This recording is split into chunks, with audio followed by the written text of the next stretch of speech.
Hello and welcome to another episode of Flavorcity, the Breakers of Chains. I am Ben, your Dungeon Master for this evening or day, whenever you decide to be watching this video, I guess. We're going to run around real quick, introduce our players, what they are playing, and then we will dive right into it. First up, we will go to Andrea.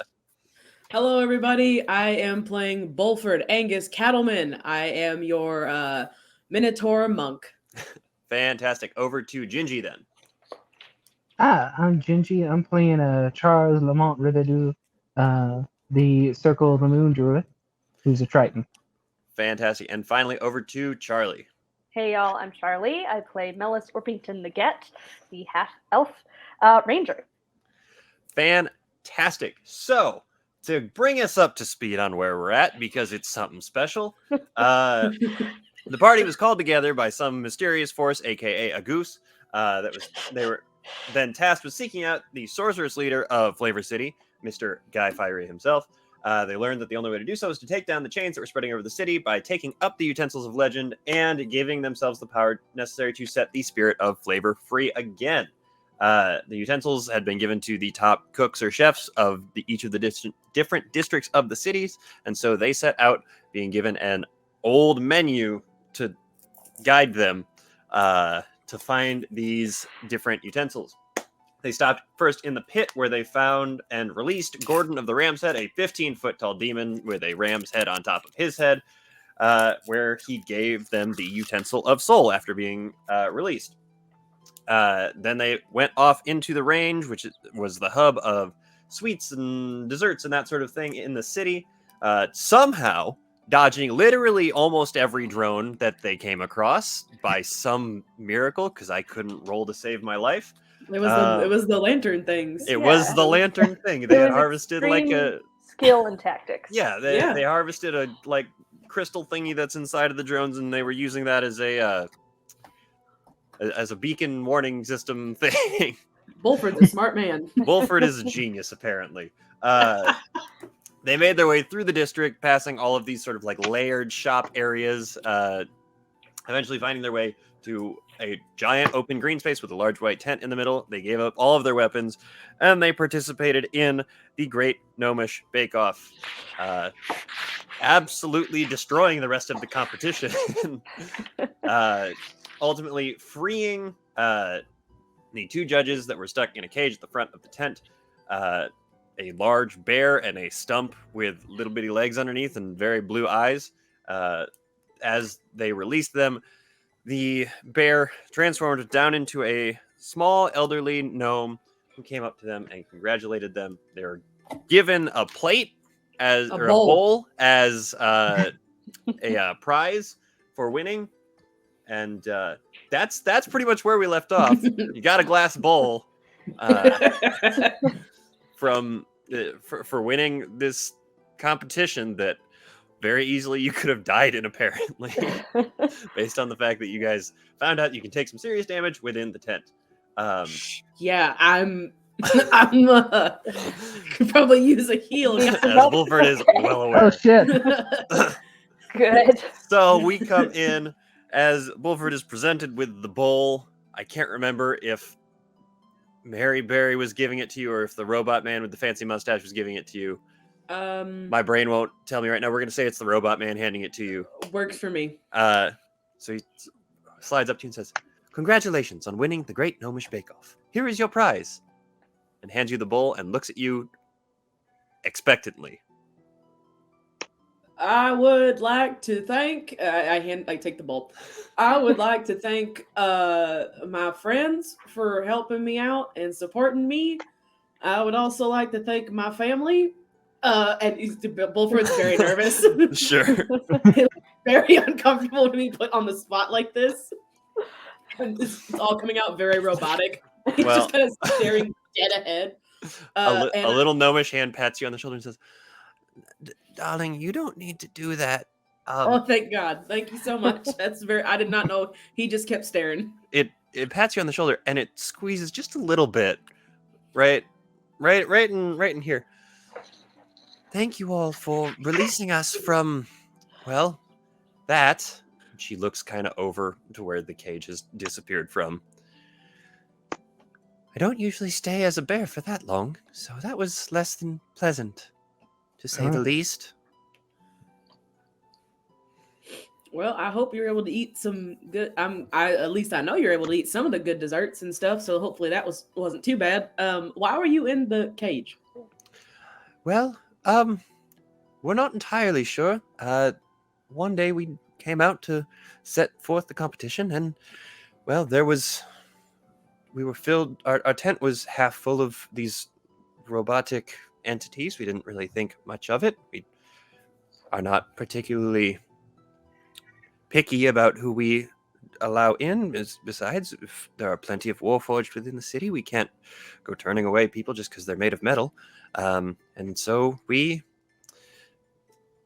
just started, and then it parsed the competition down, and as it became just them, we had new arrivals show up and sort of reset. And at some point in there, we were standing at the front waiting to judge, and they slammed up this cage around us before we could really take stock of what was going on. And well, neither of us are really fighters. And she looks over at the stump, who just kind of rocks back and forth a little bit, seeming to nod in agreement. And she looks back at you all and says, so we've just sort of been stuck in an endless loop of competition because evidently as soon as the competition was over, the cage was going to disappear, and they just continually had more entrants show up and take up the spots. Huh. She fixes the glasses a little bit now that they have reverted to her gnome face instead of her bear face. And why did you transform into a bear? Just to stay safe? Well, that's just sort of something that happens to me now and again. And usually when I am startled or very excited about something, I suppose, I turn into a bear. And I don't know if you could tell or not, but there was this strange sort of field of energy that kept me in that state once I was in it when they surprised us with the cage going up. So I couldn't really say anything other than, and she lets out sort of like a half-hearted bear. I don't even know, grumble, moan thing, whatever bears make. We'll roll with it. Sure. I don't know what it's called. I'm not a bear expert. Growl? Sure. Is Why not? Works for me. Has that been a condition you've always had? This bear transforming thing? She's probably one of them were creatures. You ever seen one of them? That is exactly Oh. what I am. I transform into a bear. I've gotten a pretty good handle on it as I've grown up and have become less of a menace to society as a result. But it's something that sneaks up on me every once in a while.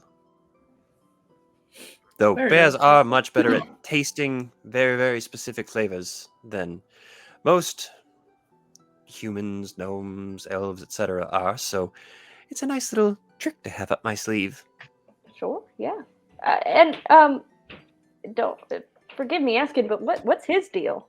And I point to the stump. Oh, Paul? Yeah. Paul he has a very discerning palate.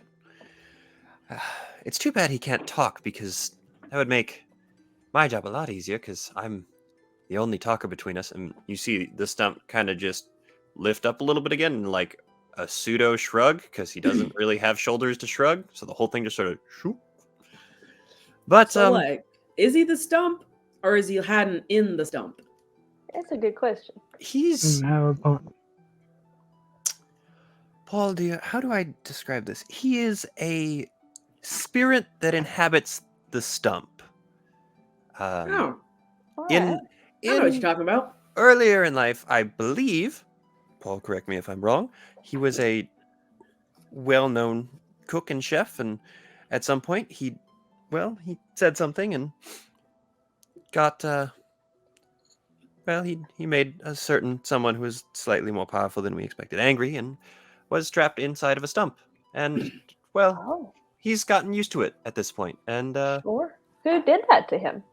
oh, it was years and years ago. I believe he was a very strange tall man with an odd sort of aesthetic. I think his name was Noel or something like that. Oh, interesting. All right.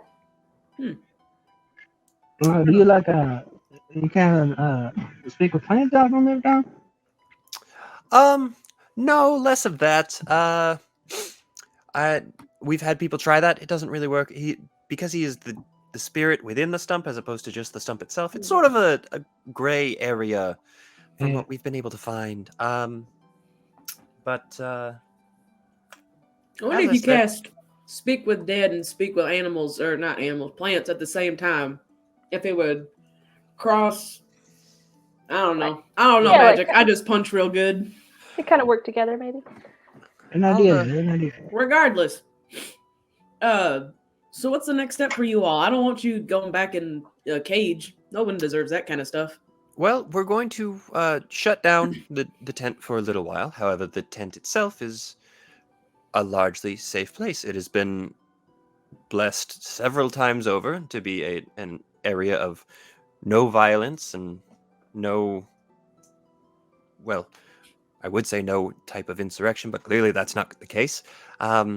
So we're going to just sort of shut down operations for a little bit here and hopefully figure out what's been going on and what happened with all of the robot sentinel people that were here. And we haven't been out in the city in months now, so Well, Yeah. gotta give you a Okay. heads up. There's a lot of those chains. I know there probably was a few of them a few months back, but they've basically taken over the city. So I would just be wary there are these drones, and then I'll pull out the like haphazard bundle of like drone arts. You gotta be careful. So we've been using this to detect them. They are also particularly loud, so you might be able to hear them. But just in case, Yeah. we've been using these to They'll try and make you go to work. yeah. If you Well, don't got a I'm place, away. don't know what happens if you don't have a place to work, because as you can see, shakes the little thing. We have dismembered some of them. Yeah. So just that's be. the only Well, I way. want you to be careful, dear. We don't want nothing bad happening. I appreciate that. All right. When we went ahead and went in the team for Ramsey. Oh, Gordon. I haven't talked to him in feels like a very, very long time. Oh, well, he Um, just got back. So if you ever want to head down that way, I think it might be a little bit safer. Hmm. You can tell him we said hello. Sure. And forgive my asking, you all are who exactly? We got your names through the competition, but should we just say hello from Melis, Charles, and Bulford, or Yeah. Do we have a name? What do we call ourselves? I think we do. I don't know. We didn't really think of a group name. Give us a second, and I'll like Yeah, pull. one second. I'll pull him back. you guys take one step away to Wolford squats huddle up? down. Oh yeah. Well, All while right. we're doing that, I'm gonna go ahead and burn a third level spell slot here to cure wounds on you. Oh, Wolford. thank God. Wolford took like 30 damage or something. I took 20 points of damage Oh from my the God. fence Good and in the Lord. competition. Oh, I forgot Well, about to be the fair, Seven. when I went to like accidentally yawn and knock into that one robot, I didn't expect to roll so good to just like clothesline him. Yeah, Yep. that's fair. You That's sure fair. did. So that's Okay. where the majority of the damage came from. I'm rolling some new dice. That was pretty decent. That was 22 total. Ooh. Nice. Well, damn. Yeah. we're- My Grim Hollow stuff finally coming. It looked real nice. Ooh, Yeah. that's real pretty. Very nice. I am back up to full health. Ooh, Amazing. fuck yeah. All right. So what? Bangs What are are- still singed. What do we call ourselves? That's a good question. We can just say we're friends of Fiery Friend, I like that. Fiery? for right now. Yeah, that's not bad. Yeah. We don't have. We can think of. We'll think of names. I also gotta. Damn. What did my wife want again? I get pulled back into like trying to remember my grocery Oh, list. Oh yeah. Milk, bread, eggs. Yeah, I think so. Milk, bread, Milk, eggs. bread. Um, Well, no, I needed bread and eggs, yeah. Oh, and you then I right, had to 'cause you figure have the out what milk. was going You have on to with the figure out milk the milk. production. I didn't need Yeah. milk. We got that. My wife's got Yeah. that, and and it just gets So getting. maybe it was something else. Hmm. Oh no, not something else. Okay, I'll let y'all do the talking. I'm gonna start thinking again.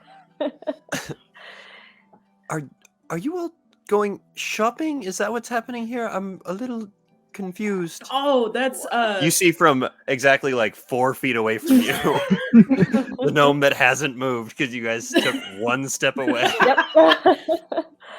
Oh well, my wife sent me on a grocery list trip and to figure out stuff. So I just wanted to Yeah. double check on everything. Because she wanted me to get eggs because we were out of eggs on the farm, and bread because we're not very good with the grain making. Got too many cattle for that, and because she runs the dairy side of our farm, got to figure out what happened to the milk production, and stuff. So I Yeah. think I'm in the right area. Just got to find the right people.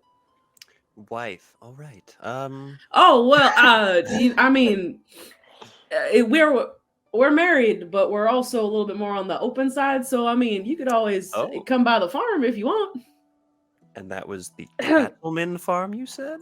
Write it down. Write it down for us. Absolutely. Yeah, you got yourself a pen and paper. I'll give you the address. Uh-huh. My wife's actually out there. If you wanted to head out, it's far away from the city. It's very safe. Very safe. Yeah. She's a lovely woman.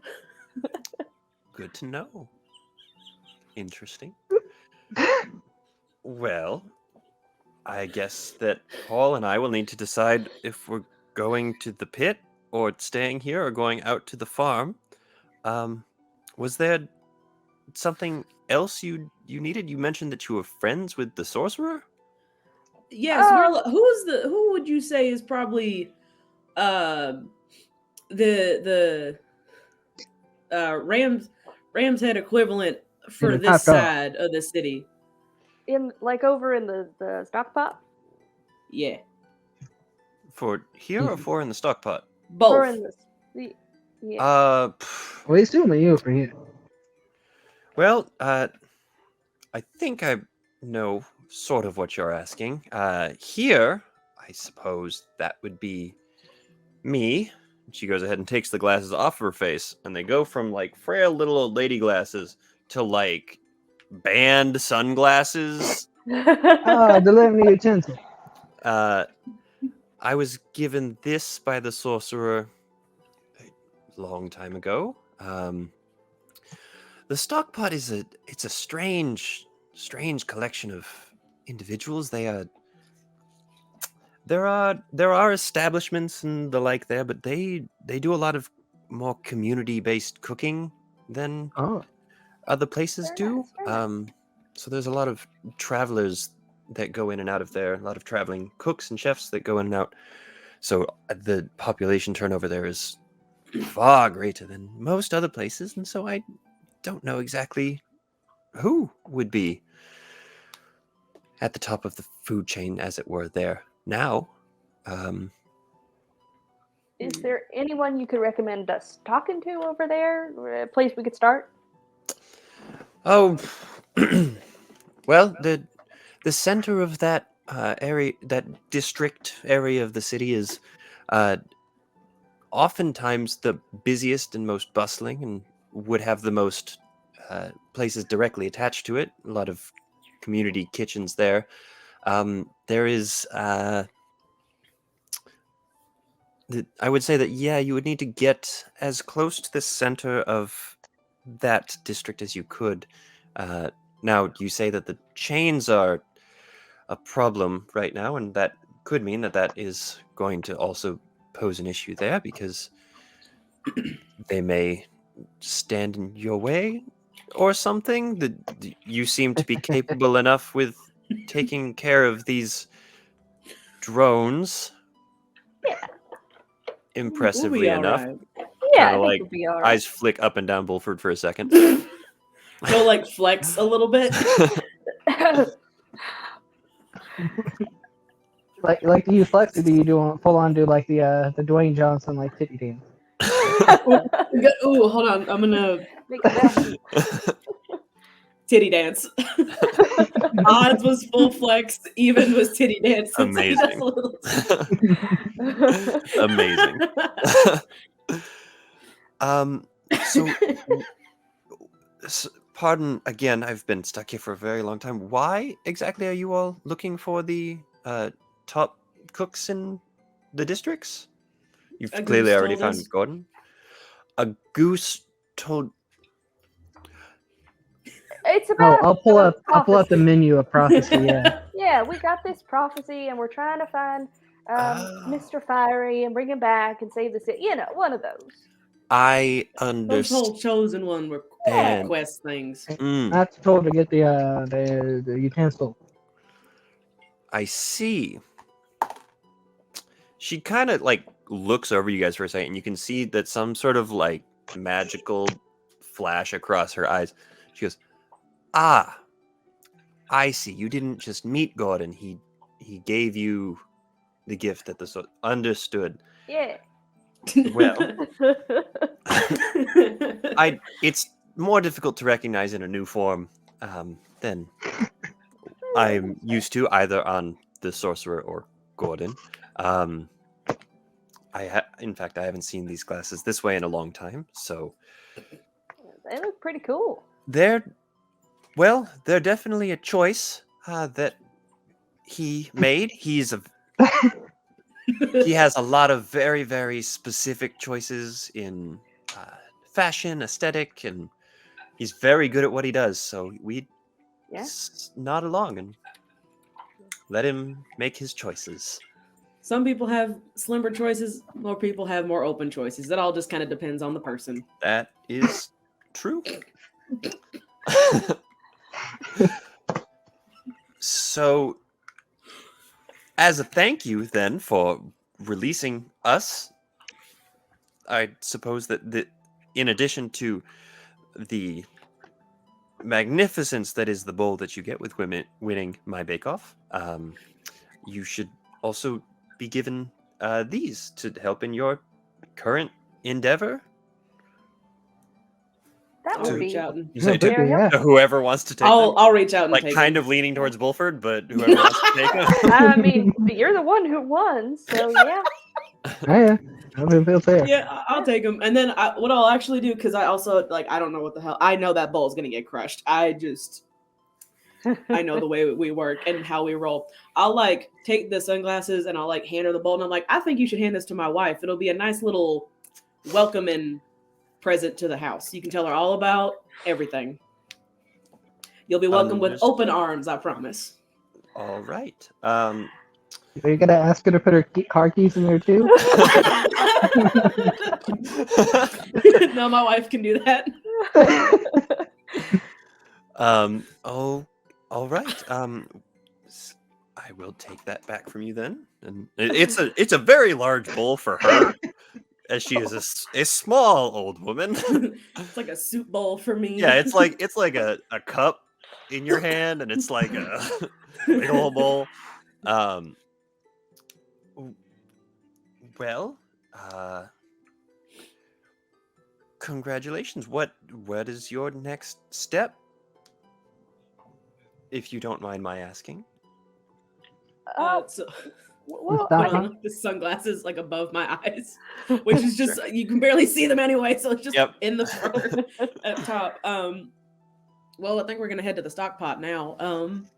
And if you, I think if you want, if my compatriots are also in agreement with this, y'all can tag along with us, unless you know a faster way out of the city from here, just to be safe. Well, out of the city, we can wrap back around. You guys would kind of know this. The city is divided pretty much into quadrants. There's the entryway, which is where all of the farmers market and everything is sort of set up, and then there's the 3 different districts that you guys are actually interacting with at length here. And so the range is adjacent to the entry district. So the fastest way out of the city for them is just going to be like right. Just head that direction because Oh, so they You got guys- a faster exit. yeah, you guys had to pass through the stockpot to get here. Or you did pass through the stockpot to get here because the pit was directly opposite from where you're at right now. If it's a circle, Mhm. there's the entrance, there's the stockpot, and then there's the pit and the range over here. Gotcha. He took the Now- long way around. Whoops. No, well, it sounds like you have your next accommodation maybe figured out, but is there anything we can do to help y'all? I mean, especially if it sounds like Paul has this nemesis, this Noel person. Like, is there anything we can do? Anybody we Moved can on. contact for you? He moved on years ago, so we're not Okay. particularly concerned with that one. But we we do fairly well keeping to ourselves. You all seem to be, I mean this in the kindest way possible, a bit louder than we are, and as such will probably draw a lot of the attention that we might be trying to avoid on our way out. You're right. They'll be too busy trying to look for Yeah. us. We do it intentionally. Absolutely. You? As you said, it's a tactic. Shut Help up, Charles. people. Of course it's intentional. Yeah. Oh yeah. 100% lying through my Oh, teeth. I'll roll deception if you need Sure, me roll to. a 7 check. Why Oh, man. Oh, okay, hold up. That's actually pretty good. not? Well, she rolled a 5, so Oh, I got a 22.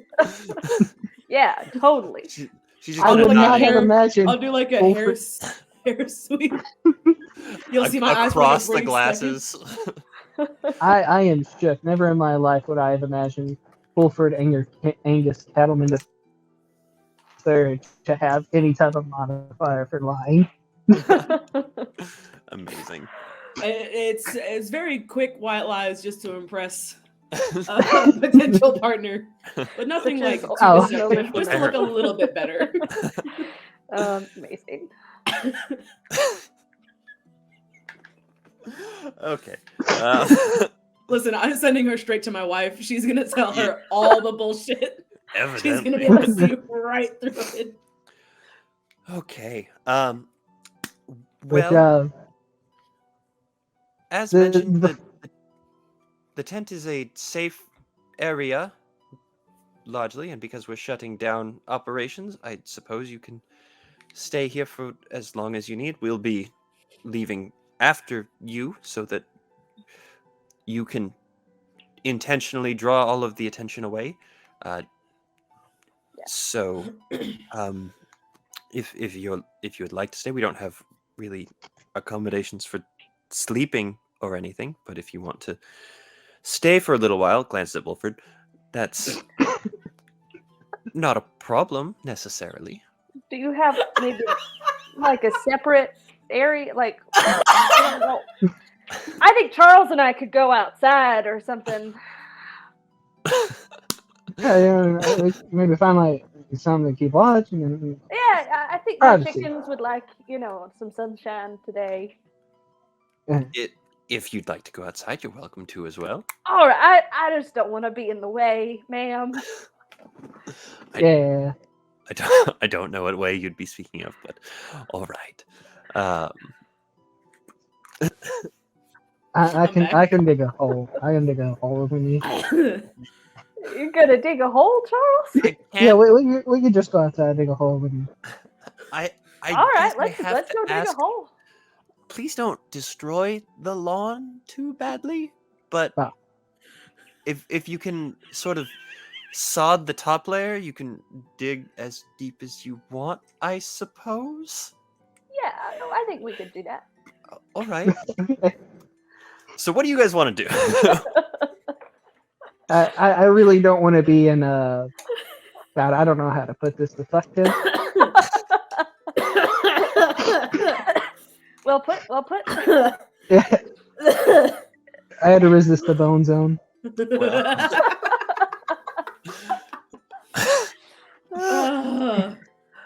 Oh You wanna stay? You wanna go? You wanna? I we definitely need a want to rest. listen to what my compatriots want to do first. Charles, do you need a 'Cause rest they to recharge a bit? Charles would definitely enjoy it. He's working right now off like he's not too bad on spell slots, but he definitely would be better to get them off or get them Yeah, I back. mean, Sorry, you've got a safe place. that wasn't intentional. I promise. That's fine. So I'll spend some time with Miss Mary. It's fine. all right. So do you guys want to It's got to be the long weirdest rest, or- episode of the Bake Off show I've seen. This has got to be the Yeah, weirdest. I episode mean- I've watched. I've been watching so much of this show recently.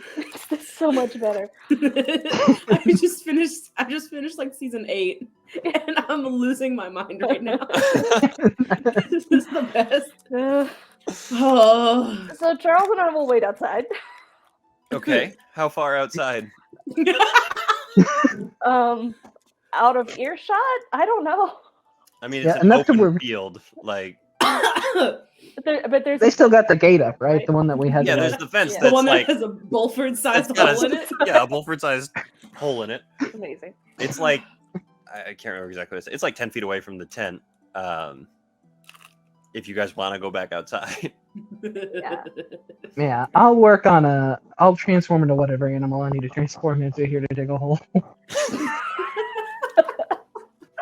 I'm so confused by the whatever. Okay, so you Oh, guys Going for it. Funniest thing ever. go back outside. Uh, Charles, I will Wait, work are we on- going to be safe without the hole? there's I don't know. Like what Yeah. You're thinking of it as like we're digging a trench to hide in. I was just like, let's dig a hole. I That's thought kind you of were my just thoughts. digging a hole, I thought you were just digging a hole to keep busy while I'm predisposed. doing your thing. Are you trying to get a long rest in? If we're trying to get spell slots back, you're trying to get a I'd full like- 8 in? Yeah. Yeah. Okay. You can do that. I mean, that's fine. Bulford, over that time, you can attune to the glasses as well. Sure will. I sent it in the Misk Docs thing, so you guys have access to it now. Melis and Charles go outside. Charles, do you want to be something to dig a hole, or is the hole not really an important part of the plan here? Oh, would Charles know well enough that like the sanctuary field would like extend out past the actual tent, and we would just be fine to lay on the ground, or I what? mean, there is the fence was a very exact distance away from the tent all the way around it. So he would probably realize that like he doesn't need to dig a hole. Yeah, probably. You can make an intelligence check to figure it out if you really want to, but we can say that you just know as well. No, we're making that check. Oh. Make the Okay, check. let's go ahead. Make the check. That's a Oh great boy. start. That's a 3. So I'm gonna start just like trying to dig, just to get the chunks of the topsoil. You have any So we can tools put to it dig back. with, or are you just gonna start going? On our way out of the tent, I will grab like some big utensils. Oh yeah, don't forget to grab our weapons too. Oh yeah, we can get our weapons back if we can. Oh. They are given to you at sort of the stump turns to the robot, which is a weird sentence, and just sort of gives like a nod and like a flick of or a rotation of the stump, and the robot man says, "Ah, yes, of course. Your weapons are to be returned to you at the behest of Mr. Hollowwood," and he goes ahead and hands back all the weapons. So, Charles, what'd you get for your intelligence check? A 7. Hey, that's better than Melis, but still. Together we've got a pretty bad. 10. Together, you We guys are hit digging 10, that which hole. is Together, you're gonna be digging that hole. yep. You're gonna be real Sure messy. are. Melis pulled like a couple of knives and a pan and a spatula or 3 And out. big spoons. I didn't say knives. You got to cut into the Yeah, we'll sod. make it work. So you guys go and you Charles start. making a hole. Yeah, Charles is just going to turn into a big old dog, like a basset hound. Just start digging. Okay. I was gonna go with like a badger or like a mole or something, but basset No, hound's great. Basset hound. He wants to take his time digging that hole. And a big He's old one gonna too. So he's like a Saint Bernard sized basset hound, just like digging a hole. Oh, are basket's the one with the slightly webbed toes? They're the ones with the big ears that they can step on. Yeah, that they're are like floppy. I feel like they have slightly webbed feet. they might. I don't know. I don't remember. We had one growing up, which is why I went for it. Oh, sure. But I don't remember. So you guys are outside digging a hole. Inside, Bulford, there is palpable tension coming in your direction from Miss Barry. She doesn't say a whole lot to you, but there's definitely looks to be exchanged.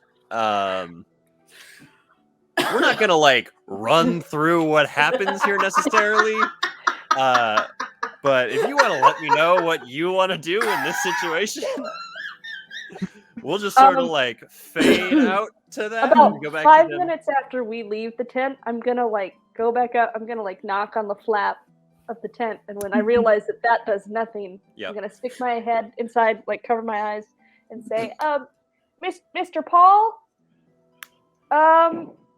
I think you could you come look at something for us?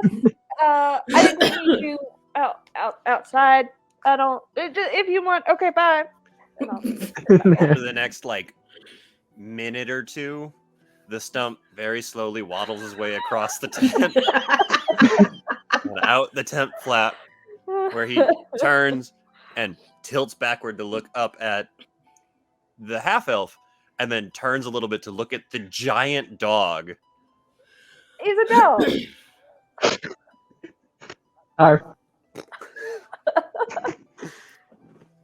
Doesn't say anything, can't talk. I'm gonna take my chicken off of my head and place it next to the stump to see if Acorn can talk to Paul. She just goes up Paul- and goes. I'm gonna say Paul like leans forward and bends his whole like body down to look as Acorn just sort of and comes up and like tap tap tap tap tap on the front of the stump. Just gentle little pecks. Yeah, which he sort of backs up from, and then comes a little bit closer, and you can see one of the like little twig arms that he had pulled out a couple of times during the actual bake-off, like come out and pat the chicken on top of the head. I'm gonna crouch down next to them and say to Acorn, "What is it, girl? You say anything?" Acorn just kind of looks at you. You know, just for the hell of. Oh, sorry. Since I can understand and communicate with Acorn, Oh, can you? I can speak chicken. Yes, we discussed that. That's right, you can. I had thought you had cast speak with animals or something before. Nope, you're right. No, I just can speak with my chickens. Yep, What that's does Acorn say? Everyone She- else just thinks you're nuts. Yeah. You're just talking with a chicken. He looks at you and she goes, "Girl, I don't know what this guy's deal is. He won't say anything. That's so weird. All right, good Just a talk. piece of wood." All Which right. Charles, in through his dog ears, hears as.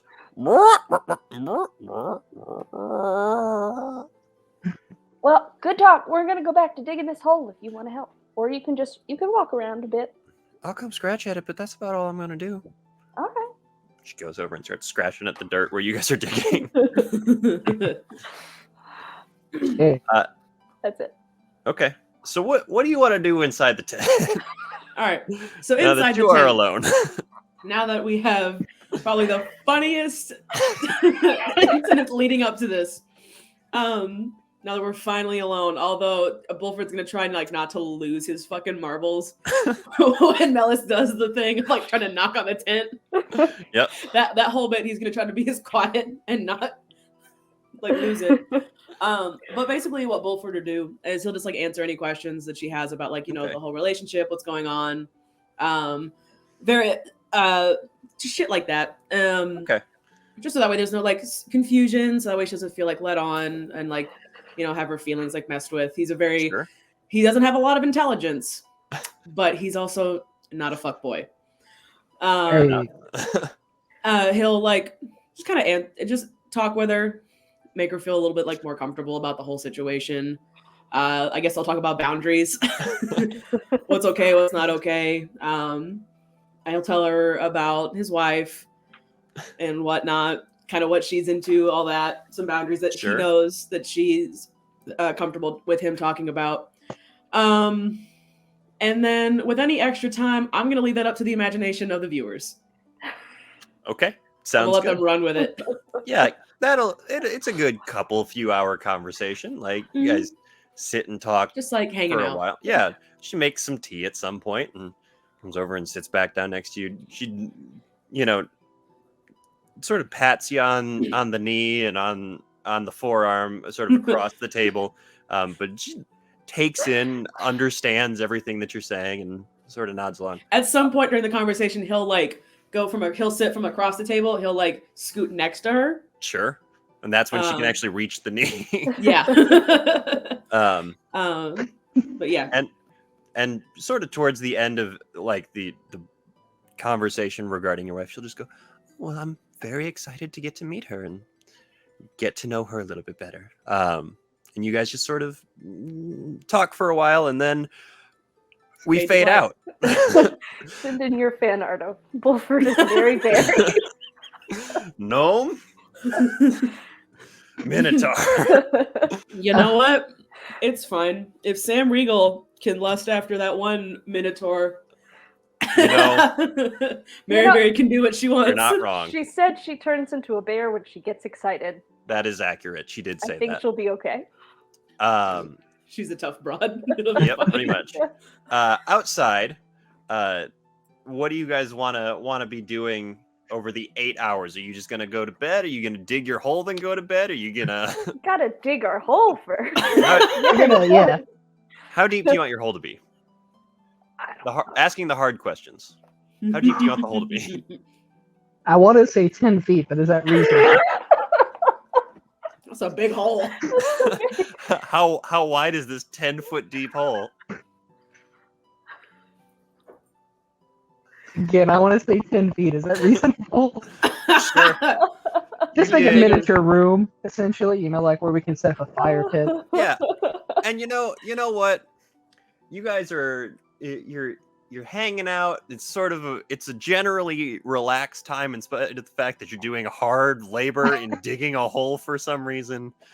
We'll just rope it all in as part of the long rest. Okay. So it's nothing too crazy, because honestly, you guys could stay here for reasonably as long as you'd want to and be fine. You do, however, over the course of digging the hole, going to take your rest and stuff like that, you have accidentally trapped Paul at the bottom of the hole. Oh no! He's got like maybe 6 inches of like air that he can get underneath him at any given point. So when he followed the chicken over, he continued to like pet the chicken, and then you guys dug around him, and then he got stuck. So he's just been sort of stuck for a long time. But you guys notice, in particular, Melis, you notice that actually, I guess both of you two are the ones with the best passive perception out of the three of you. I'm busy, so yeah, Wolford's very busy and also indoors technically. You notice the hum of drones gets thicker as sort of you guys got there at like mid-afternoon, so I guess as the night progresses into the morning time, there is the hum of drones, and eventually further off you guys hear like what is a very faint sound of like rhythmic impacts that sound kind of like footsteps, like a deeper in the city. Okay. But not necessarily coming towards us, just no, out there. no, just sort of out there. And there's a couple different sources of it sounds like. Okay. But you guys all finish a long rest.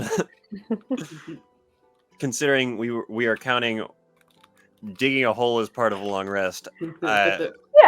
Bulford, whatever activities you guys end up doing in the imaginations of whoever I'm wants excited to to see what conjecture viewers. someone. There you It go. seems you guys are just digging a hole inside. I mean, what else Yeah. would you be doing? Come on. Exactly. Obviously. Meet in the middle. We were hoping that we would meet eventually. The tunnels would eventually. Connect us, yeah. Yeah. But morning comes, the sun rises, you guys all finish a long rest, you get up, stretch out, a little bit, well, I guess two of you a little bit sore from digging a hole for a large portion of the evening. And Bulver, you have a headache when you wake up from all of the psychic damage that you took throughout the course of the competition. Yep. But you guys can reconvene in whatever manner you see fit and do what you want to do. I'll come out of the tent and just kind of like observe. Did Paul ever get out of the hole? No, Paul's stuck in the hole down at the bottom with Melis and Charles right now. I'm gonna go rescue Paul. Yeah, we'll like lift him up and pop him out. Okay, you set him down, and he looks up at you, just sort of nods a little bit, and then turns and waddles his way back into the tent. We dug a hole. I can see that. Yeah. What a weird fucking day. You did that all night? Yeah. What did you do all night? Just talked. Hung out. Oh, Oh. We thought you may be digging another hole. I was digging a hole of a different sort. all right. Yeah. So what would you guys like to do? Well, should we head off to the stock pot? I think that's best course of action. Those sunglasses look real good on you. Thank you. How do you want them to look? You can change them if you want to. They take on whatever facade the wearer wants, but they ultimately, when they leave your face, turn back into those. Right. I did not think about that. I will look.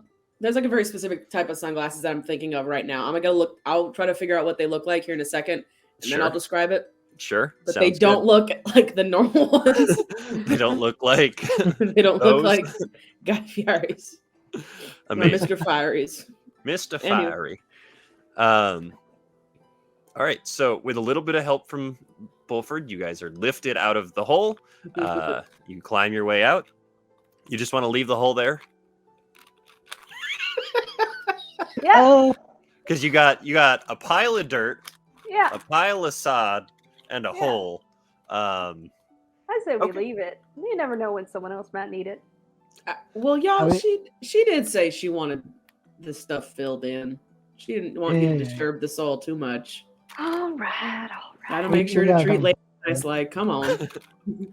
And I'll help him start filling in the hole real fast. All right. You guys take like, we'll say like 20, 30 minutes and just like shove the pile of dirt back in. And then you go ahead and you lay the sod back down. Who wants to be in charge of this? I will, since I'm making them Make do a it. nature check. I Oh was about to shit! say I shouldn't. Let's I see. probably should. You should have done it, but I said it so. Let's see. No, how I've got a this- -1 in nature. Natural one. Amazing. Can I So help? I mean, with your -1 in nature. I Yeah. mean, I, the ranger, am a little bit No, better. you have to put the sod on first. Gosh. You guys fill in the hole and you put the sod back down. There's a lot of dirt left sort of out of it that's sort of been spread out into the grass. And so there's Yeah. like a definite divot where the sod is sort of like laid on top and you can see between the chunks that you guys had ripped up and put back down. But, you can't tell from like really far away. So it's probably fine. It's pretty good. Yeah, whatever. Yeah. That's fine. So you looks guys want to good. head out and head towards the I stock need- pot? Yeah. I was about to say, if I need to, Charles can cast spike growth in that little divot and just kind of even it out. If you want to turn that into a thorn patch, go for it. But this is a pretty well cultivated lawn, and that'll stick out just as much. So, Well, damn. Never mind. all right. So you guys head out of the field. And Bulford, you've also noticed the re-intensified drone buzzing as well as the faint sort of out in the city. You guys want to be quiet, or you just want to walk there? I mean, I feel like we have to just walk there now because Wolford's put it on us, right? Like Mary Berry might be watching us. Sure. Yeah. But he's got his lanterns up. Naturally. So you guys take the long way across the field, just sort of strolling through. Mhm. Okay, let's roll some perception for them then. Are there drones like outside? I can roll a perception. Can I you see got them? fucking great perception now. You can see some drones. Yeah, they're out over like the actual buildings as opposed to over the grass, but they are out. Okay. But there is a sizable amount of them sort of out. And as you guys make your way forward, and make it sort of into the city, or into the actual district, as opposed to being on the lawn, getting away or getting back into between the buildings, you hear above you an intensifying sort of bzzz, and you look up, and there's a drone that is come between a couple of buildings and is coming straight down towards you. Well, hi there. You want to talk to it? Could you give us some directions? It pulls up and it stops in front of you guys, and a little flat panel in the front of it sort of slides up, and a little red eye thingy comes out. It scans you up and down, each of you, pulls back in. Automated voice comes up and says, "Targets found. Contacting the hunter." The hunter. And then you guys hear this loud sort of like shaking sort of sound emanating out from it, just sort of echoing between the buildings. I'm gonna grab my maul and hit it. Punch it. Okay, Yeah, go ahead and roll. Can I Go on punch with it into her maul? Everybody roll attacks. Everybody roll all the attacks you need to roll here. Oh no. Natural Oh. 1. Oh no! So But you get 8. 2 attacks, so... Oh, you're right. We get 2 attacks. 17 for me. Okay. Hold on 1 second. I gotta remember what I my... rolled pretty low. Oh. Will a 15 do it? 15 will not. You're trying to hit a 16. Well, that's it. But oh well. A And little roll exhausted. damage. I'm too tired from that hole. Yep. First one's a 23. Hits. Go ahead and And roll the maul next- damage as we get fist damage and stuff here too. And... second one's not gonna hit. It's only an 11. What's my Okay, fist do so- again? Fist damage and maul damage. 8 for the maul. 8 points of damage for the maul. 9 for the fist. 9 points of damage for the fist. As It's just gonna be Wolford, regular fist. Regular Okay. fist damage. okay, as you punch it, it backs up a little bit as Melis just sort of like baseball tees off with the maul, slamming straight up into it. The sound that it is making shakes and stops for a second. Then it goes, auto defense initiated, and it is going to. I need all 3 of you guys to make a Constitution saving throw as another panel slides open, and this just cloud of yellow gas just sprays out of it. Ooh. That's an 8. 8. That is a 17. Okay. 15. Okay, Melis, you are paralyzed. Oh. As the gas sort of sweeps over you guys, Bulford and Charles, you pull up, cover your mouths and noses. Melis, it takes you a second to sort of rein them all back in, and in that second, the gas sort of sinks up into your I've nose. And you, Obviously never been on an airplane, so I've never heard the saying to put your own mask on first before Exactly, assisting others. yeah. So I'm trying to cover the chickens. Yep, exactly. So Melis, you are paralyzed. What? And we're not really an initiative, so we come back to what do you guys want to do at the end of what you would be able to do, Melis? You can make the con save again. I'm gonna crush it or try to like put my hand through it to grab its little heart thing. Naturally, Yeah. Charles, what do you want to do? So like one's coming for us, and there's just one in front of us right now. There's the one in front of you, and that's it right now. Okay. It Do I said have, like, a contacting full- the hunter, and then Yeah, made a there's- screechy sound. Probably a lot more coming for us, but Okay. In that case, I'm going to use my. Do I have bonus action and action? Sure. Okay. I'm going to use bonus action to turn into a warhorse Okay. and just get ready to book it once we get done here. Okay. Sure. All right. I'm not gonna abandon you guys. I'm just getting ready. Okay. So what do we got for punches into the center of the thing? If this doesn't do it, I don't know what will. The first one is a like 20 something. It's like You 17 gotta beat plus a 6. 16. Okay, yeah. The first one is natural 17 plus 6. Uh-huh. And the next one is 13 plus 6, so 19 total. You're so good. You're I'm rolling good. the punchies. Roll the punchies. All right, Oh, so I'm gonna that's attack as 8. warhorse. Sure, go for it. 8.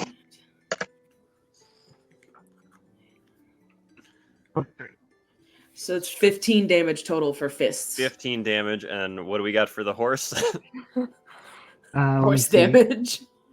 I'm literally just stomping on this rock. Yep. The 2, 5, plus 4,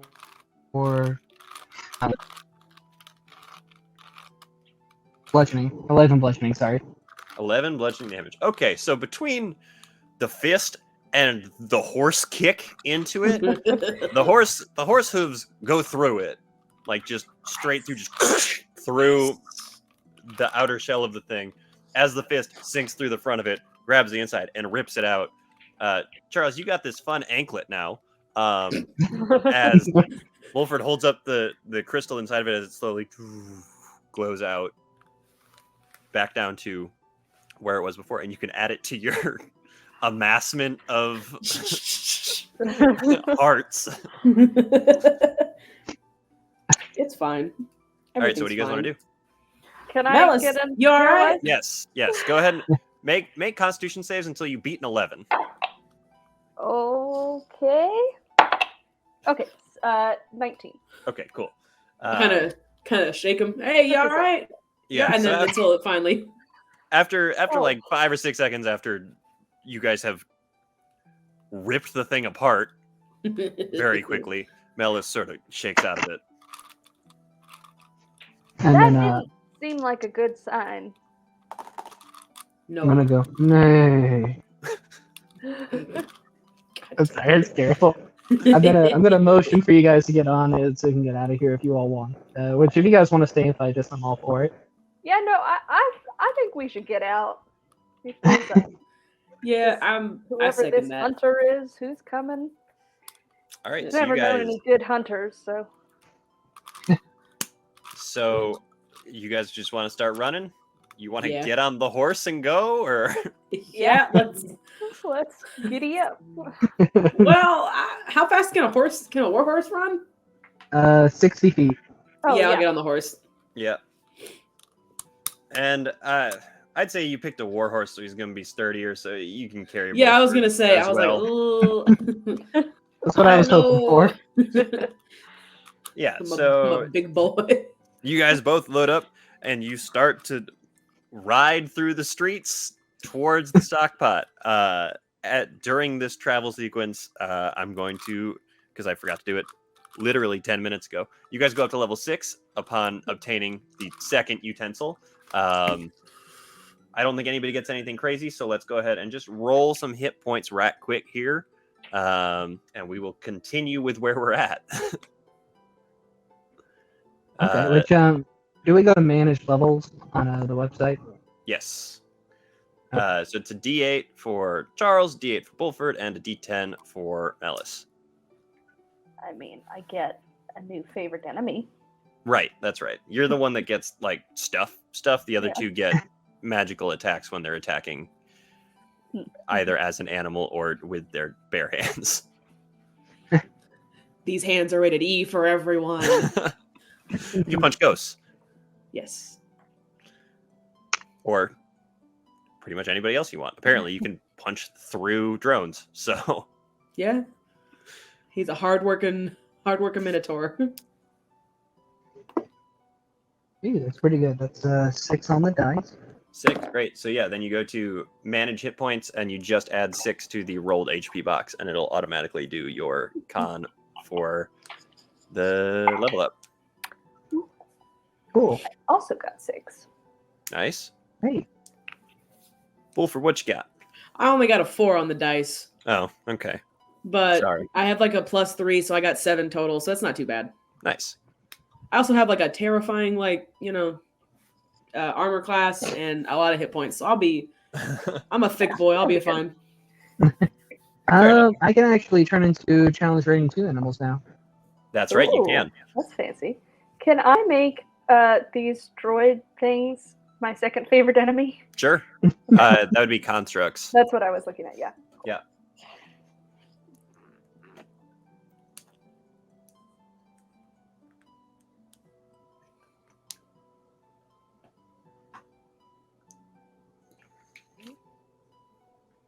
Nice. Let me take a look at something actually. Extra attack. Wait, what? Okay, we're good. Wholeness of body. What? That's the thing where you're immune to disease and Oh, poison, I'm pretty sure. Challenge rating 2, a giant.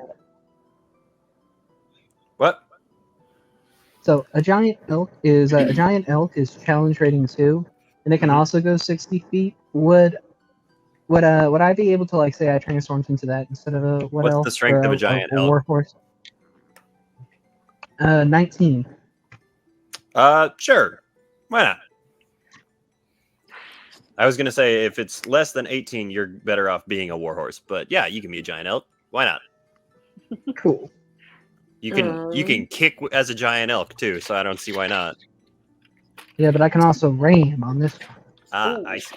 Gonna ram. So wholeness of body is I gain the ability to heal myself as an action. I can regain hit points equal to 3 times my monk level. Oh, nice. Just as an action. So Cool. don't worry, guys. You don't have to heal me too much now. Go. I mean, that's fine. Weirdly enough, Charles is doing more spellcasting than I thought he would. So, he's got plenty of spell slots still. Nice. All right, we ready to go? Let's do it. Get back into it. Yeah. All right. I'm that elk. Yep. So, in a bit of movie magic, Charles magically transcends from warhorse to giant elk mid-stride. Whoa! You guys see these giant antlers grow out of the front of him, and I didn't know you could do that. No, me neither. what sound does a giant elk make, Gingy? Just screeches. Yeah, I honestly don't know.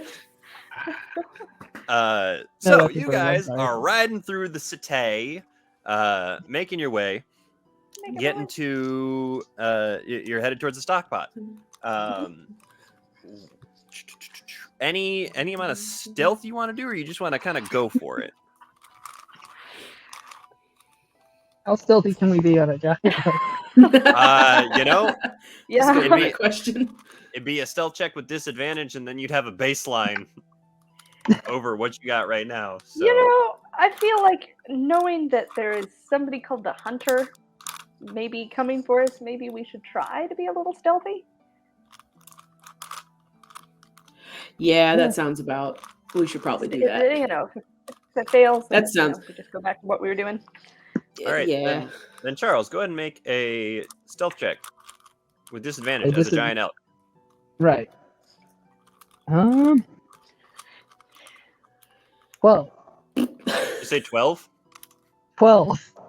Okay. Which is way better than I thought it was going to be. He's got a +3 to death. Yeah. I mean, here's the thing, right? That's a lot better than if you had chosen not to, because then you would be working off of what your passive stealth is, which is 8 as a giant elk at disadvantage. So 12 it's is a giant better. elk. Who the fuck is going to miss that? Well, yeah, there is that. as the Yeah. hooves clatter across the cobblestones, as you just plow through the city. I You regret none of my choices. you shouldn't. You do your best to be kind of quiet. But as you're just sort of through the city, you guys, specifically Melis, hear, followed, Bulford, you hear a little bit after it. You hear the sound of heavy footfalls getting slightly louder. They are different than the ones you had heard in the nighttime. Those were a little bit more like as you went through. These are as sounds like something is approaching, gaining, if you will. I don't love Can that. what direction? I'm gonna take a gander. It would be right now behind and towards the center of the city for you guys, so it's behind and to the right. Mm-hmm. As you make your way through the streets of the range here. But nothing's coming to view quite yet. Nope. You guys are you are flying down the street, surrounded by these buildings. You have seen drones take note of you and begin to follow you, and you guys are leaving them in the dust as Charles is pretty much going full dash right now and moving 120 feet around. So there's no way they can really keep up with hauling you. ass. Got it. Pretty much, yeah. And you guys have passed under a couple of these chains that are sort of suspended from the buildings on your way there, which is where most of these drones seem to have come from. But yes, there is something making a or a I can't do it again sound as it gets louder and gets closer, and now sounds like it might be coming from slightly above as well behind you. Do I have any recollection of ever hearing about a hunter or the hunter or anything like that? Maybe stories. Make a. I mean, let's see. Let make an intelligence check. Okay. It can be history if you want. That is a natural 20. No Okay. modifiers. You have not. However, given the amount of time you have spent fighting these robots and these constructs that are within the city, you start to piece together that, and based on the sound you are currently actively hearing, that one, guard / sentry sort of thing has increased. They're looking for you guys now. You gather that maybe being just sort of open in a tent full of robots that were working for the chains, however they couldn't be particularly aggressive towards you, might have given them your faces. And now they have sent out something a little bit bigger to try and stop you. Particularly given that there was a call put out for, quote, the hunter. And everything that you guys have seen so far about these drones and interacted with these drones in any way, they have all been robots. So you would gather that it's probably a large robot. Dog the bounty hunter, but a robot. Hang on, I gotta go rewrite something real quick. So that's what you get from that. Okay. All right. You guys want to do anything other than just hauling on through? Onward, I guess. I say we just haul ass all the way to the stock pot. All right. Haul Sounds ass and good. eat grass. So as you guys are riding, the sound does get louder and louder and louder, and then it sort of stops right as you get towards the edge of the range. It goes silent for a couple of seconds, and then there is the sound of crashing metal immediately behind you, just as something heavy falls out of the sky and slams into the ground behind you. The two of you that are on the back of Charles, give me dexterity saving throws to not fall and die. And Charles, actually give me a dex save as a giant elk as well. Okay. 13. Unnatural Yeah, 20. Same, unnatural 20. All right. You guys all hold on. Keep your grip and everything. But you turn around real quick to see what has just fallen from the sky behind you. And behind you is a massive amalgamation of metal. It's got these 4 like arm leg things. As it sort of rights itself, it's standing on 4 of the arms appendages that come out of its body, and it's got 2 more that are up its torso area a little bit more. One of them ends in a large meat cleaver, and the other one ends in a large meat tenderizer. There is a single purplish red glowing orb of light in the center of its face. And Bulford, at this point, you realize your collection, it's a glowing right now. Oh. It's a going. There's a lot happening in your hand all of a sudden. Ooh. Guys, I don't think this one's good. Is there anything you guys want to do immediately? You said we're right at the range. Are we right next? Oh, sorry. Cut out there. I didn't. What's up? Oh, sorry, I was experiencing some connectivity issues. I guess I didn't hear you for a second. Are we right at the end of the range? You said, like next to the you guys stop are. pot? You're right, but you're pretty much at the transition between them. You can see ahead of you the sort of like pools that make up the stockpot area and the paths that lead between them.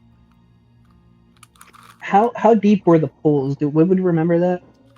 They were like 5 feet deep, but you could see straight through them down to different layers of the city, like down through them. It was set up as sort of like this network of layers of water sort of retained in these magical pools that you could go through to get to the next layer, where there were more of these walkways and more pools that you could see down and through, sort of down.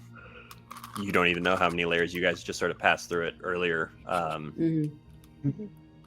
wasn't sure if we could drive a robot or not. You can try. What do you guys want to do before it starts trying to hit you? I'd like to jump off of Charles.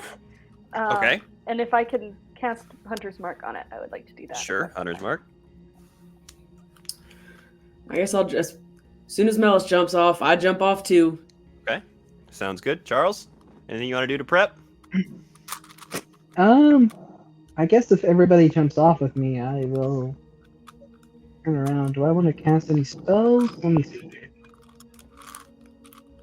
Well, while Charles figures out what it is he wants to do, let's go ahead and roll initiative. Woo! Yeehaw. What are you under? Okay, that's pretty good. That's a 18. Ooh, 18 is Charles. I got 19. 19 is Melis. 14. 14. You ruined it. It could have been 20. Right up It the bounced ladder. out. It bounced out of my little tray. Oh. All right, Charles. What do you want to do for prep, if anything? Oh, yeah. So I want to transform back. Would I have time to cast the spell if I did that, or would it just be me turning back into Charles? You'd probably just be able to get back to Charles as Okay, the that's other fine. two jump off of you. You sort of skid and turn around, shrinking back down into your Triton self. So Yeah, that's into fine. initiative. First up is Melis. What do you want to do? You've got Hunter's Mark up Ooh. on it. All right, I want to run and just like hit. How tall is it again? Oh, casual, like 15, 20 feet tall. Great. I want to run and hit it if I can, like kneecap or below, if I can reach that area. Hit it with Sure. my ball. Yeah, that's slightly above head height for you, probably. So Okay, maybe a just little because lower. it's set up in such a weird way. Yeah, sure. Okay. All right, that is a 26. to Sure. hit.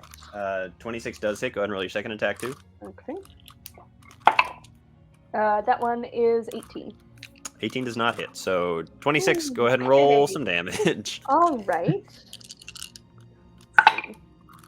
So it's 14 damage from my maul, plus 6 for Hunter's Mark. Okay. And then my chickens, Captain Featherbottom will kind of explode out of my bag in a burst of feathers and go, "Waka!" And also then a bunch of different spirit chickens also explode from that explosion of feathers, and Sure. he will jump and peck at the metal Sure. robot, which Yeah. makes tons of sense. Yeah, why not? For an additional 5 points of damage. Okay, so that's 25 total. As Melis runs up, just slams her maul into like just below where the knee area is of this thing. A little extra from the nature's magic that sort of pulls you in with Hunter's Mark, and Captain Featherbottom explodes up. All of the feathers that explode out with him turn into these spectral chickens, and they all sort of dive up into the area between plates that you've now created with the dent that you've left in the side of the thing, and start just shredding the inside of this Titan's leg. It sort of buckles for a second and lets out a kind of sound before it sort of stomps the one leg and shakes itself and rights itself again. Anything else you want to do? That's it. Great. Charles, you are up next. Okay. Charles is gonna go, fuck you, my man.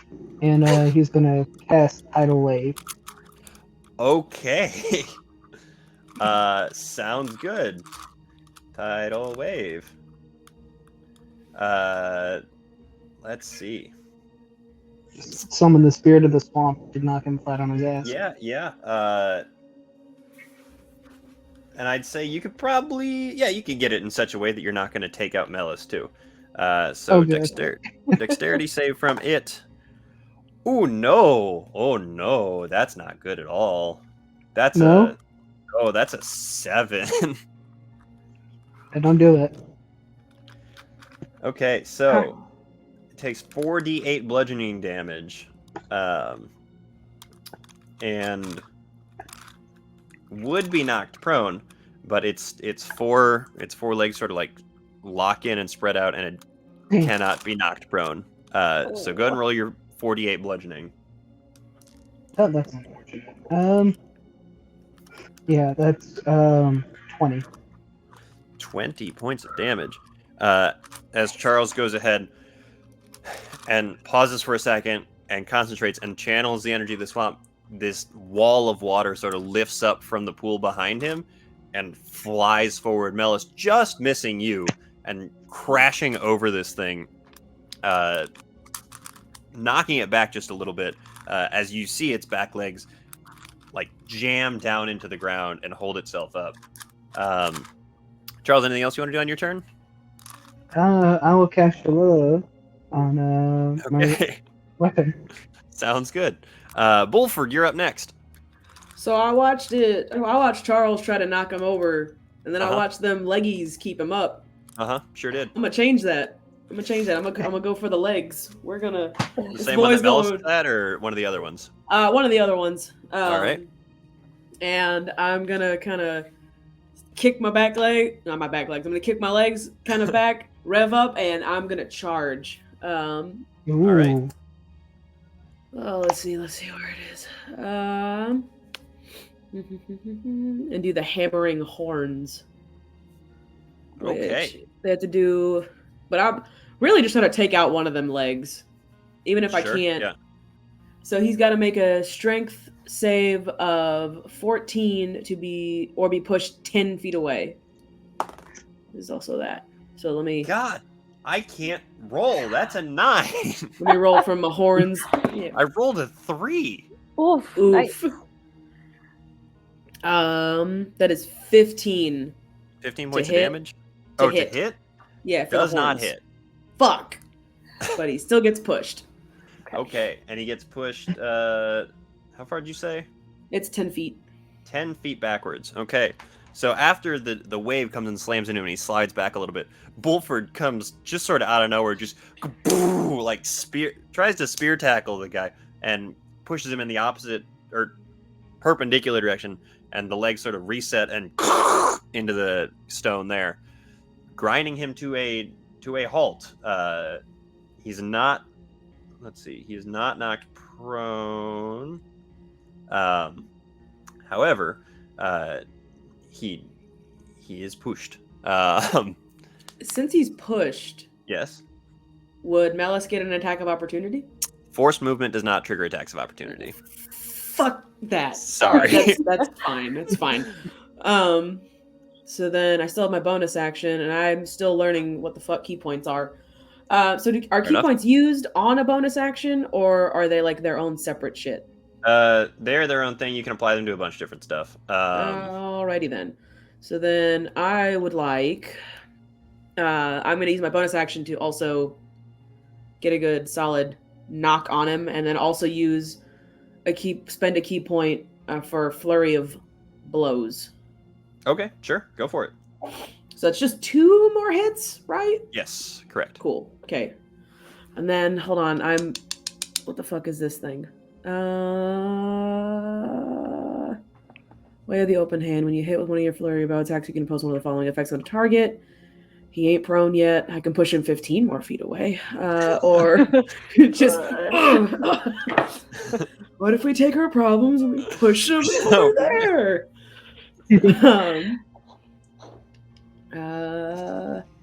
Or I can make you, or I can hit you with another strength save, and you can't take a reaction to the end of its next turn. No, fuck it. I'm just gonna use Stunning Strike on one of these. Sounds good. I don't think a 13 hits. 13 does not hit. And then 19. 19 does not hit. What? So Excuse me? slams into this thing. Excuse me? And then pops up and just starts wailing on the leg. Excuse me? Your hands just kind of glancing off as you do. A 19 doesn't. Is there anything else you want to do with your turn? No, we're good. It's fine. Okay, sounds I good. can't do anything else on my turn. Well, sure. It's useful. Hey, you could have walked away a little bit more, but that's up to you. Next up is this large man here. He is going to turn around Yeah, you go. to the one that just shoved him super far, and raise that's this hand, the tenderizer, and bring it crashing down towards you. God, I cannot roll. That's a 13 to hit. I rolled a 4. Boom, baby. So you just duck out of the way. Wait, and you tenderizer- rolled a 4 to hit? Yes, Plus 10? Fuck. plus 9. Slams down next to you. As it misses, he's going to bring the cleaver across. Sure. Oh, shit, he's got multi-attack. That is a non-natural 20 to hit. Yep. Which There will... goes Bulford's other shirt. Damn it. Yeah, probably. That is going to be... well, you're not prone, so that's helpful for you. 17 points of damage, slashing damage. Ooh. As you duck out of the way of the tenderizer, and the cleaver just comes up and catches you sort of up in the side. You sort of like lift with it so it doesn't like chop you in half, but you then fall back off it, and there's a deep gash running across your side. And yes, that shirt is in fact cut through right along the side. God damn it. It looks down at you and sort of stomps and resets its feet and just goes down into your face. Next up is Melis. Okay, so how is he still far away, or has he closed the distance? He did not move. He just sort of reset Okay, he's on. just has long arms. Yeah. Okay, so I'm going to cast Fairy Fire. Okay. So each object in a 20-foot cube is outlined in green light, and any creature in that area is also outlined in that light. If it fails a dexterity saving throw. Well, that's a 10, so he fails. And you can position in such a way so you're not going to hit Bullford. Yeah, that was my main objection. Okay, I don't know if it's a dex save. I think I'll be all right. So now any attack roll against him has advantage. As long as you keep concentration on it. As long as I keep concentration on it. Which means that your Hunter's Mark does drop. Oh, shit. Yeah, you're right. That's okay. He also can't turn invisible, which I'm sure he was about to do. Yes, that was next on his to-do list after he finished smashing and cutting up Bullford. Cool. That's what I do. And then I'm just going to kind of make a face at him. Yeah. Sure. Sounds good. That's my turn. You want to move? You want to stay where you're at? I'll stay where I'm at. All right, sounds good. Next up is Charles. What do you want to do, big guy? Okay. Well, first off, how is Bulford looking? Bulford went from 59 to 42. We're doing okay. Doing okay? Okay. We can take a few more hits. In that case, next question. Okay. Can I concentrate on spells while I'm wild shaped? Yes, you can.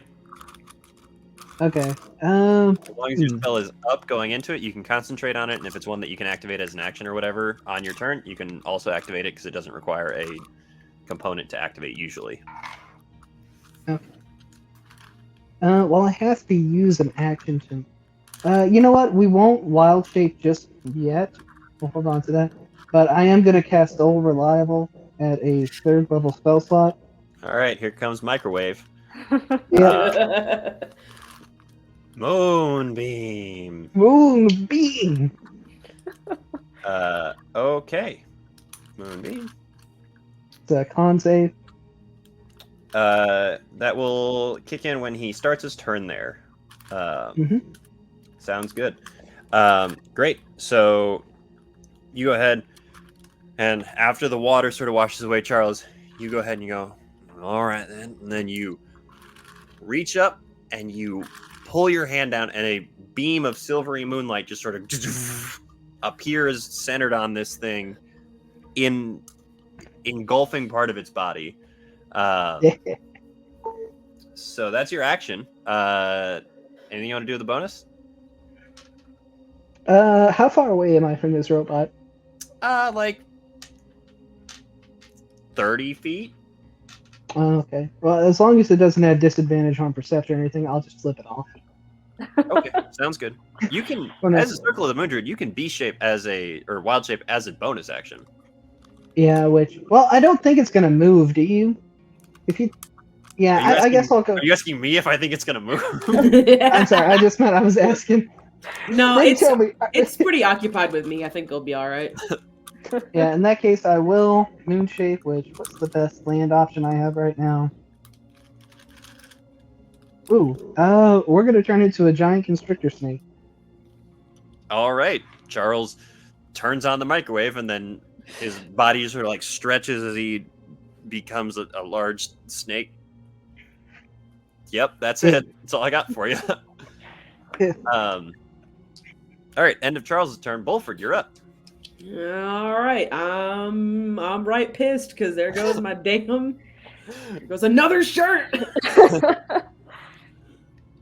Yeah, these robots keep making so much work for my wife. I can't sew. I've tried. She's tried to teach me. Amazing. So Right, we're gonna take. Maybe Miss Barry can help her. Maybe. Yep.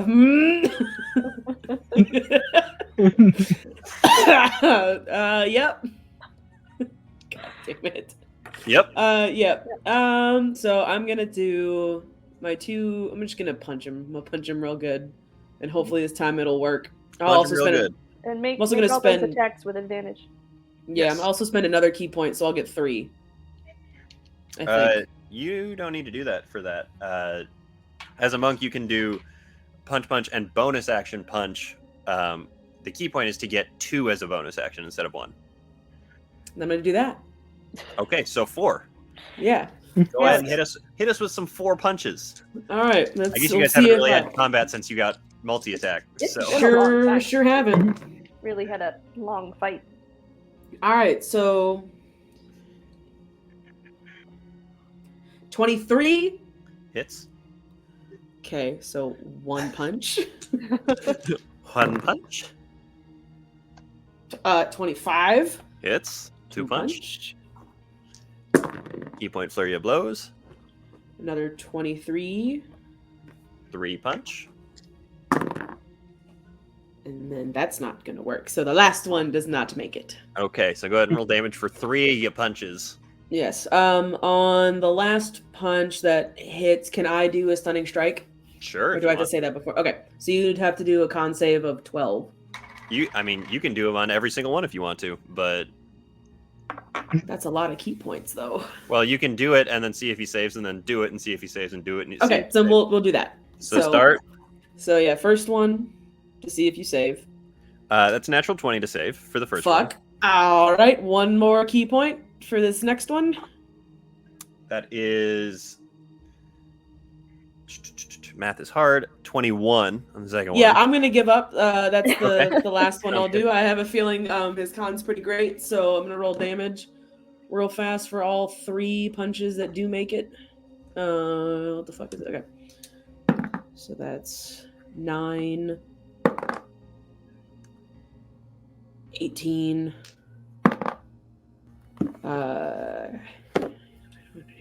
24 24 points points of fist damage. damage. Points of fist damage. All right, as Wolford, as described, right pissed, goes ahead and just, you guys have seen Wolford fight.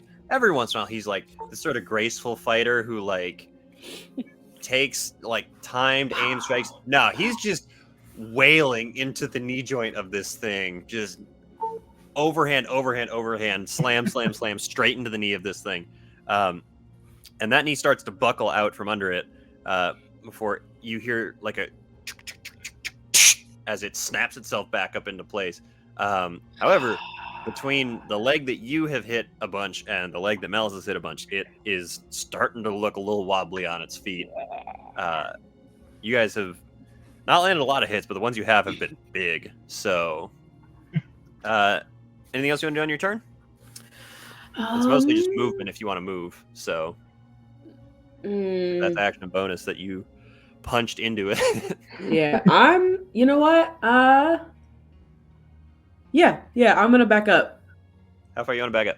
Let's see, I can move 45 feet. That's a lot of feet. That is a lot of feet. Yeah, how far back is Melis right up on it? Yeah. No, Melis, you're like 10 feet away from it because Oh, right, because it got pushed Wolford away and I didn't. slammed it out of your. Yeah. My bad. Yeah, I'm gonna back up. I'll back up 10 feet. Sounds good. You back up 10 feet, and the hammer comes down, swinging at you. Mhm. As you do, that is actually probably going to hit. That's a 22 to hit. First No, time it I've rolled doesn't double hit. digits on a to hit. So Sure doesn't hit. I don't know what you're talking about. I need you to make a strength saving throw.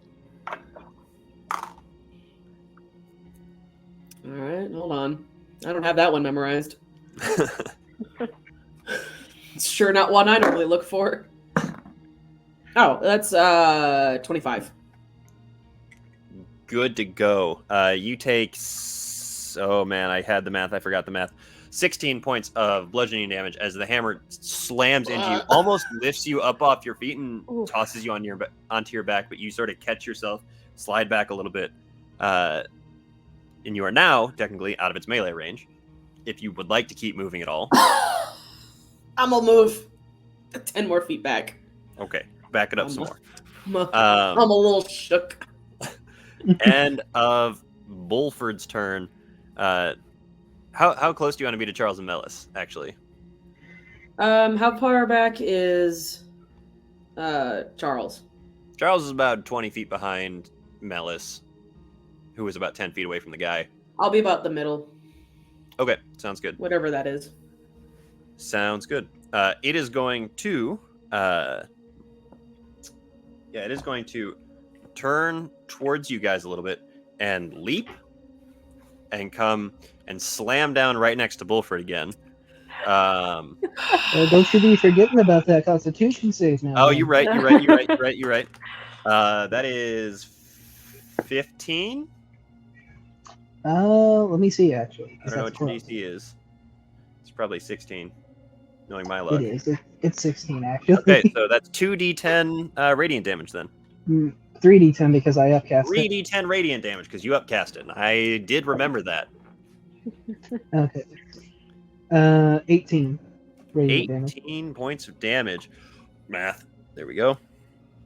But yeah, after getting just microwaved for a second by Charles, leaps, jumps, slams down next to Bulford, and goes ahead. And you see the entire, sort of where the torso bit connects to the lower, like, 4 legs, lifts up a little bit and twists back some. And the arm with the cleaver on it sort of folds out a little bit extra. And he goes ahead and he makes one huge sweep across. I need all of you guys to make a dexterity saving throw. Come on, Duck. Let me live. Okay, that's not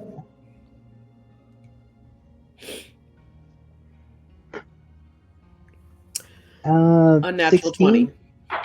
16, 20, and... I think it's 19. My computer that has my character sheet just crashed unexpectedly. So I think I have a +2 to dex save. Dexterity saves you have a +6. Oh, then it's 23.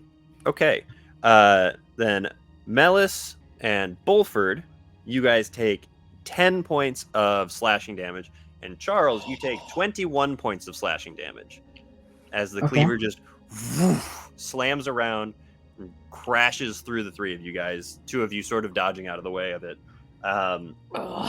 As it like approaches and gets close to you guys, though, you can see that it is like sparking and sort of jerking in some kind of awkward ways. It has taken some serious damage so far, and it's not looking too good. Melis, you're up. Okay. Gonna do my best to remember all the things that I can do as my laptop's starting back up. Okay, I'm gonna go back to just wailing on the knee. So I'd like to move back up to him, and I'm gonna hit him with my maul. Sounds good. You have a +7 to hit on that. Yes, I know that. Even with advantage, that one definitely does not hit. Okay. I rolled a 1 on one of the dice. Well, I'm gonna take another hit. okay, go for it. Okay, that one is a 21 to hit. Does hit. Go ahead and roll up some damage. Cool. All right, so that is 11 points of damage 11 points of from damage. my maul, and From the then maul. Chicken will attack as Okay. well for an extra 4 points. From Okay. So Captain Benedon. 15 total points of damage. Yeah. That math is wrong. There we go. As you go ahead and it's sort of the lower part of it is twisted as it jumped, so that your knee that you were working on before is pointed back at you again. You bring up, you slam into it again, crumpling the plate further inside, and you feel something on the inside sort of like snap and crack inward a little bit, and the chickens again just sort of swarm up in between the plates and begin once again just ripping stuff out of there. It doesn't look great, guys. End of your turn. Yeah, I'm just gonna say go to hell to it, and that's my turn. Okay, the eye sort of like snaps down at you, and it just goes as it looks down at you. Next up is Charles. All right. So I know you didn't ask for it, but because I got hit, I rolled a con saving throw to maintain Right. well-being. Actually, I Mel, rolled can you give me one too. Oh yeah. Con saving throw. That is a 18. You got to beat a 10. You're good. Charles, what you want to do? Well, first off, I rolled a 3, so that moonbeam's no longer up. Oh, okay. Moonbeam's on. Rip. You Yeah. are a large snake, though. I am. So I'm gonna go up and I'm gonna try and hit it with constrict. Okay, go ahead and do that. So 25 to hit. 25 does hit. Go ahead and roll some damage.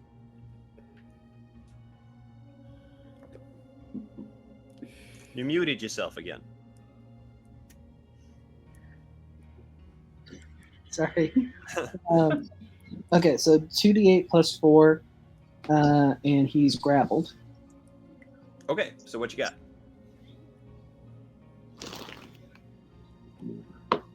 7. 18 damage. 18 points of damage. Okay. And I'm a grapple. And you know what? Normally, he can't be grappled really, particularly because he's a huge creature. But in this one, you go ahead and use slide up under the plate as he starts to set himself back down, and you wrap around the insides as opposed to the outside hard plates, and you start to twist down on it. And he lets out kind of a sound, and you guys can see sparks shooting out of him in different places now, as he's very much shaking on his feet, not really holding himself together super, super well. And your turn? Yep. All right, next up is Bulford. Okay, there was a lot. So he's grappled, Yes. grappelled, and the He's thing. restrained. Okay, and You have then advantage either way. okay, that just wanted to double check. So let's get going. So 3 attacks. I'm just going what I'm good for. Actually, no. Whack, whack, whack. Hold on, let me look at my hit points again.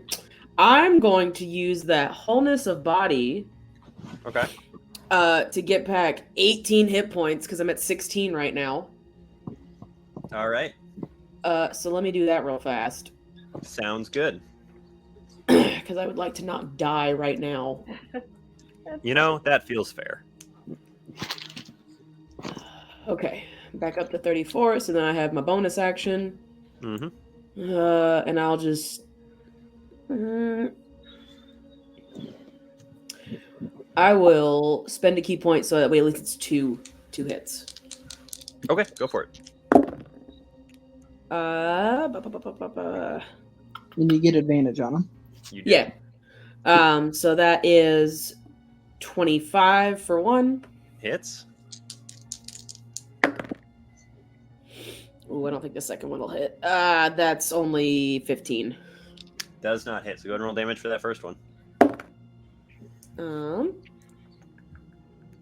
That is math is difficult. 7 points of damage. 7 points of damage. Can I get you to make an acrobatics check for me too? No. Yeah, I can. Give me a second. Acrobatics, you said? Yep.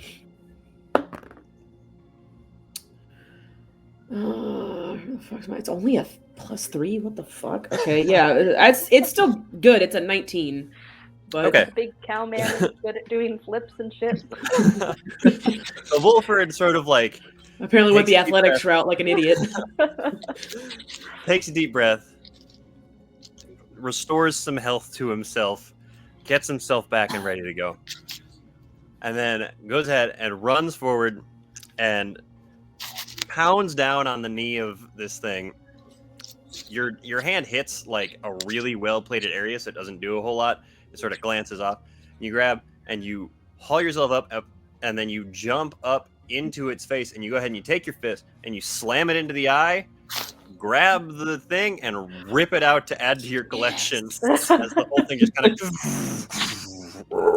and slams down onto its side in the middle of the Amazing. street, not moving except for the occasional movement from the snake that is inside of it. He's just puppeting Yep. the robot. Oh, look at me, I'm an asshole. Oh.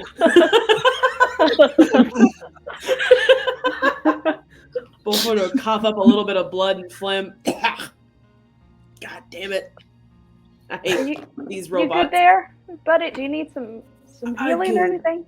I'm a sit down. And he just plops in the street. He starts to tie this new. It's bigger than the other ones too. This one's basketball sized. So then I'll undo all of them and then put the smaller ones on top of it. Amazing. So that way that one's in the center. And then also, while I'm healing, pull out yet another shirt. As Bulford sits down, gets a different shirt on, starts to tie up the new heart.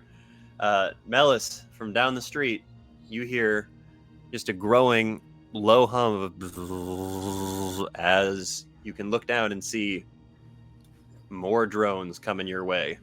I hate to rush y'all, but I think we've got company, and we might want to skedaddle over to where we're going. I think you're probably right. I'll like get out of the thing, but if we're gonna go in the water, I might just stay in the snake form and like have everybody hop on. Hey, that's up to you.